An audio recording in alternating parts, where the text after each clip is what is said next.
네, 안녕하세요. 야구름 기자들 송영두입니다. 오늘은 강남에 나와 있는데요. 디지털 헬스케어 분야 투자에 오랫동안 몸담아 오시고 전문가로 평가받고 있는 최윤섭 디지털 헬스케어 파트너스 대표님을 모시고 얘기를 나눠보겠습니다. 대표님 안녕하세요. 네, 안녕하십니까.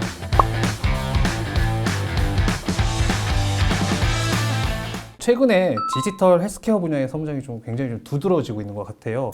좀 어떤 이유에서 좀 이렇게 두드러질까요? 사실 디지털 트랜스포메이션이라고 하는 거는 모든 산업 분야를 통틀어서 다 진행이 되고 있죠. 우리가 뭐 물류든 뭐 핀테크든 어느 분야든 커머스든 뭐 다 교통이든 다 진행되고 있는데 그런 디지털화라고 하는 큰 트렌드가 이런 의료나 헬스케어 분야도 진행이 되고 있다고 말씀을 드릴 수 있을 것 같고, 또 분야들끼리 비교를 해보게 되면은 다른 분야들에 비해서 이게 뭐 미국이든 한국이든 이 저희 의료나 헬스케어 분야가 디지털화가 아직 덜 됐습니다, 많이. 그래서 오히려 큰 기회들이 있기 때문에 더 많은 변화들이 일어나고 있고 또 많은 기회가 나오고 있다는 걸 말씀을 드릴 수 있고요. 빠질 수 없는 게 코로나19입니다. 네. 코로나19라고 하는 외부의 매우 큰 건강 혹은 의료의 위기를 겪게 되면서 건강에 대한 관심도가 많이 올라갔고요. 특히 이 팬데믹 상황에서 컨택을 우리가 못하다 보니까 뭔가 디지털화 되어 있는 혹은 원격이라든지 이런 여러 새로운 솔루션을 활용한 이 건강관리, 의료 서비스 이런 쪽에 주목을 더 많이 받게 됐다고 말씀드릴 수 있습니다. 이 디지털 헬스케어 분야가 정말 좀 다양하고 또 확장성이 굉장히 좀 높은 것으로 좀 보여져요. 네. 어떤 분야를 좀 주목해야 하고 또 어떤 기업들에 좀 관심을 좀 가져야 할까요? 최근에는 사실 상장사도 그러하지만 이제 비상장사, 특히 미국 같은 경우도 보시면은 뭐 벤처 투자라든지 뭐 유니콘 기업이라든지 이런 분야들이 이제 폭발적으로 성장을 하고 있기 때문에 전반적으로 주목을 하실 기업들이 되게 많이 있는데요. 뭐 대표적으로 키워드 몇 가지를 제가 던져드리면, 예를 들면 인공지능, 의료 분야의 인공지능이라든지 아니면 특히 팬데믹 하에서 많이 주목을 받고 있는 원격 의료라든지, 그리고 아마 이 키워드를 처음 들어보시는 분도 많이 계실 텐데 그 디지털 치료제라고 하는 저희 분야에는 매우 핫한 키워드가 요즘에 있습니다. 그래서 이런 분야들을 중심으로 이제 많이 말씀을 드리고 있는 상황이긴 합니다. AI 기업들이 좀 다양합니다. AI 신약 개발 기업들도 있고 AI 진단 기업들도 있는데, 사실 AI 신약 개발은 사실 이 키워드가 나온 지가 좀 꽤 됐어요. 그래서 지금은 이제 좀 결과물을 좀 내놔야 될 시기라고도 좀 보여지는데, AI 신약 개발에 대해서는 좀 구체적으로 좀 평가를 좀 해주신다면. 국내 기업들 중에도 상장한 것도 있고 상장을 준비하는 것도 있고 상장 준비하다가 잘 안 된 것도 사실 있죠. 일단은 이 분야는 매우 중요한 분야이고 그 기술적으로나 아니면 산업적인 분야에도 니즈가 큰 분야라고 말씀을 드릴 수가 있습니다. 신약 개발하시거나 바이오 투자 하시는 분들은 이미 다 아실 텐데, 우리가 신약을 개발하기 위해서 들어가는 비용이나 시간이나 리소스가 가면 갈수록 더 커지고 있기 때문에, 그리고 그 신약을 만들 수 있는 확률은 더 줄어들고 있기 때문에 어떻게 하면 그 확률을 높이고 시간과 이제 비용을 줄일 것이냐 하는 것이 굉장히 큰 문제이지 않습니까? 그래서 거기에 지금 들어가는 대표적인 기술이 결국에 인공지능이고, 그 인공지능으로 이제 신약 후보 물질을 발굴한다든지, 뭐 디자인한다든지, 임상 시험 과정에서 도움을 준다든지 여러 측면에서 이제 도움을 줄 수 있는데, 그렇기 때문에 이 분야는 꼭 필요하고 앞으로 잘 될 가능성이 높다고 말씀을 드릴 수 있습니다. 근데 이제 특히 투자하시는 입장에서 볼 때 되게 어려운 게 뭐냐면, 저도 이제 신약 개발 AI 기업에 제가 투자할 거나 관여하는 것이 저는 지금 없기 때문에 이렇게 말씀을 드릴 수도 있는데, 외부에서 알기가 되게 어려워요, 그게.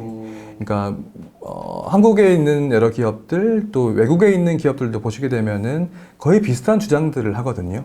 거의 비슷한 목적의 기술들을, 자기들은 좋은 기술을 가지고 있다고 얘기를 하는데, 그러니까 외부에 있는 투자자 입장에서 볼 때에는 실제로 그 기술이 얼마나 잘 워킹하는지, 잡히지가 않죠, 사실. 그 예를 들면 히트 레이시오 같은 게 어떻게 나오는지 하는 것들을 알기가 되게 어렵고요.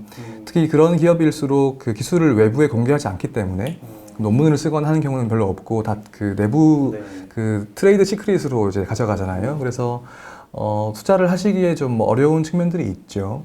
저는 이제 외부에서 볼 때는 저를 비롯해서 그 참고할 수 있는 유일한 척도가 뭐냐고 하면은 다국적 제약사랑 계약했는가, 그런 것들을 저는 보면 좋다고 생각해요. 왜냐면 다국적 제약사들이 그런 AI 신약 개발하는 스타트업들, 벤처기업들하고 계약을 하실 때에는 내부에 있는 그 기술이나 네. 성공률 같은 거를 이제 들여다볼 것 같아요. 네.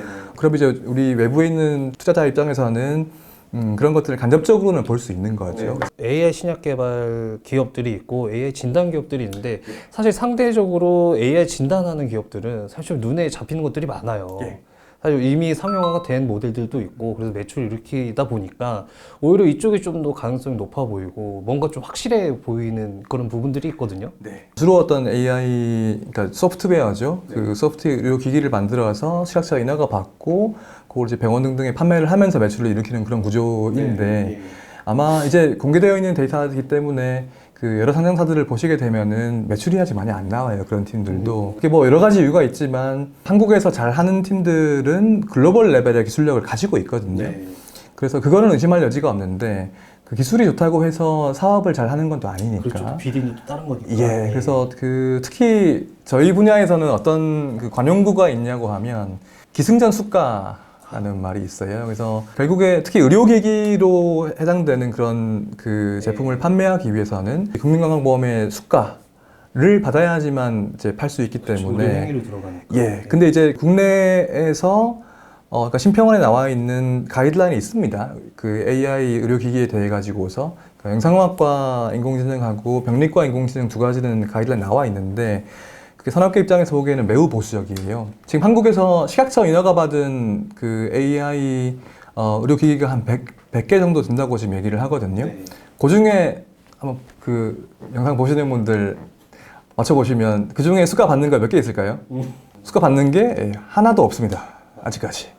그렇기 때문에 지금 이제 좋은 기술력을 가지고 있는 회사들도 뭔가 이제 매출을 일으키기가 되게 힘든 구조이고요. 구조적인 문제를 좀 보시면서 투자 판단을 하셔야 될 것 같습니다. 국내 기업들하고 해외 기업들의 이 디지털 헬스케어의 기술력 차이를 좀 여쭤보고 싶은데 워낙 분야가 다양해서 뭐 케이스 바이 케이스일 것 같기도 하지만 어쨌든 그거를 조금 이제 평균적으로 봤을 때 어느 정도 수준인지 좀 말씀 좀 해주세요. 한국에 있는 디지털 헬스케어, 특히 스타트업들을 위주로 봤을 때의 기술은 이미 세계적이라고 봅니다. 특히 AI라든지 뭐 메타버스라든지 뭐 이런 그 기술을 봤을 때 보면 글로벌 탑 레벨에서 전혀 뒤질 게 없거든요. 그래서 근데 이제 차이는 뭐가 있냐면 소위 그 선수층이 이제 좀 얇죠, 한국은. 글로벌 수준에 좀 근거가 있다면 좀 어떤 것들을 줄 수 있을까요? 그러니까 이제 이런 부분들을 보시면 되죠. 어떤 수준의 논문을 내느냐, 뭐 논문을 다 읽어보시기는 힘드실 수도 있으시니까 이제 그 저널에 임팩트 팩터 있거든요. 그래서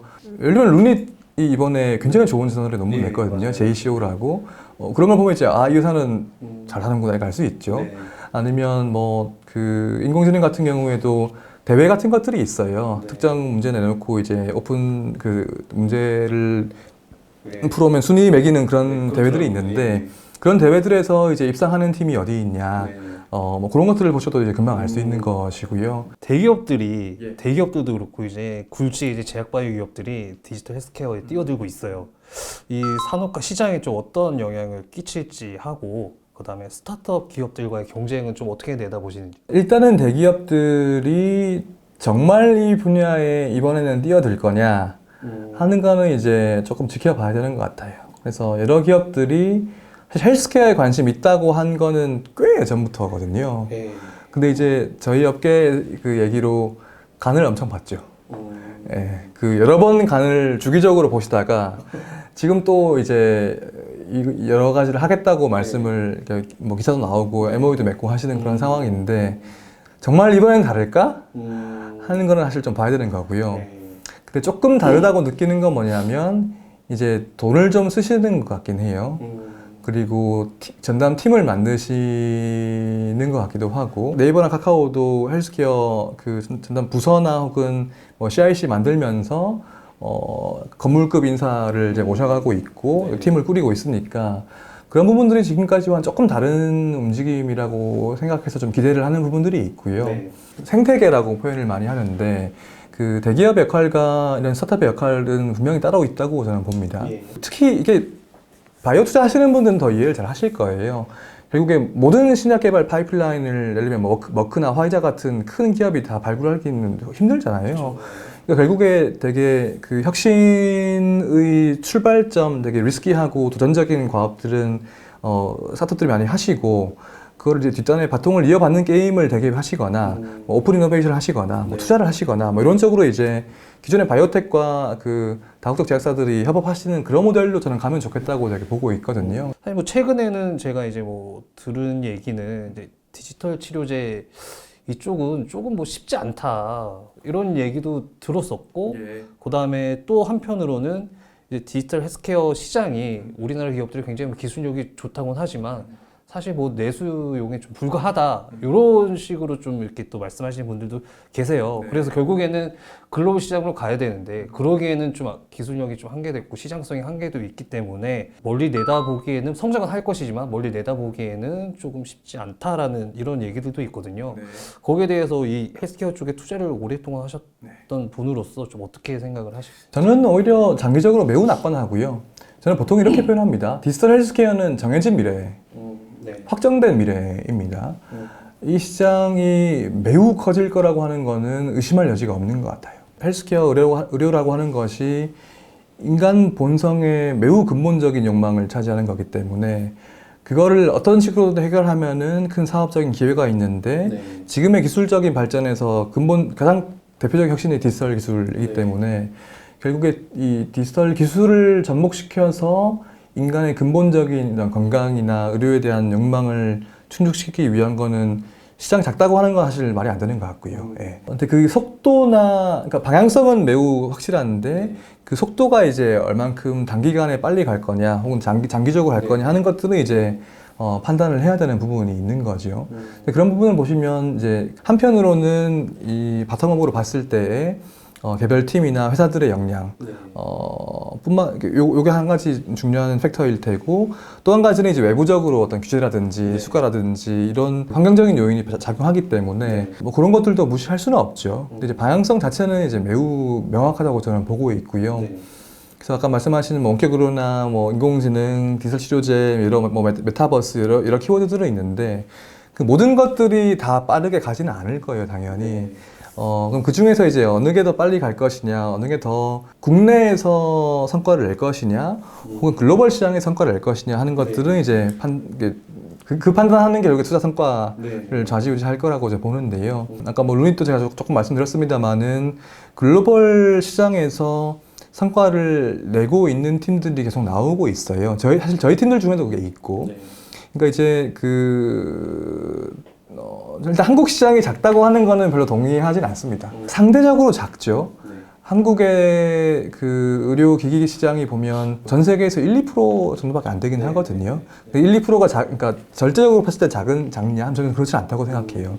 근데 해외로 가면 훨씬 더 큰 시장이 있기 때문에 당연히 해외로는 가야 되는데 해외로 갈 수 있는 역량이 있는 팀이 어디가 있느냐? 그리고 해외에서 성과를 지금 이미 내고 있는 팀들이 있기 때문에 더 큰 성과를 낼 만한 팀들이 누구이냐 이런 것들을 잘 보셔야겠죠. 네. 그럼 이제 마지막으로 이제 디지털 헬스케어 분야에 투자를 오랫동안 하고 계시니까 이제 투자자들에게 왜 디지털 헬스케어에 투자를 해야 되고 주목을 해야 되는지 한번 마지막으로 정리를 해주시고 마무리하겠습니다. 네, 아까 말씀드린 대로 일단은 그 매크로한 큰 그림을 잘 보시면 좋을 것 같아요. 그래서 이게 이제 저는 확정된 미래, 뭐 예정된 미래 얘기를 계속 드리는데 합리적으로 생각을 해보셔도 이 시장은 결국에 클 수밖에 없는 시장이거든요. 그리고 여러 분야를 비교해 봤을 때에도 거의 뭐 마지막 남은 기회의 땅이라고 언급을 드려도 무리가 아닐 정도로 그 헬스케어만큼 큰 기회가 남아있는 분야가 많이 없습니다, 이제는. 그래서 그만큼 이 분야에 앞으로 더 산업적인 기회, 투자의 기회가 있을 거라고 저는 생각을 하고요. 그럼에도 불구하고 옥석 가리기는 하셔야 됩니다. 저희 분야에도 상장을 한 기업들 중에도 옥도 있고 석도 있거든요. 주가의 흐름과 관계없이. 근데 그런 것들이 이제 이 업계 내에서 보면은 좀 명확하게 보이는 이제 편인데, 일반 이제 그 개인 투자자들이 보시기에는 그 차이를 명확하게 느끼시지 못할 수도 있어요. 그래서 많은 공부와 노력이 또 필요하실 것 같고요. 저는 저도 원래 개미 투자자 학생 때 하다가 이제 이 업에 들어와서 뭐 상장하는 기업도 보고 제가 투자도 하고 그런 기업이 IP도 하고 이런 큰 사이클을 몇 번 경험을 하면서 기사에 나올 거 가려 읽어야겠구나. 이런 것들, 그 실제 현장에서의 성과를 반영하지 못하는 경우들이 있구나. 네. 그 주식시장에서 도는 이야기들 중에서 뭐 그런 것들 사실 많이 느껴서 그 옥석 가리기를 잘 해보시면 좋을 것 같습니다. 대표님 감사합니다. 네, 감사합니다.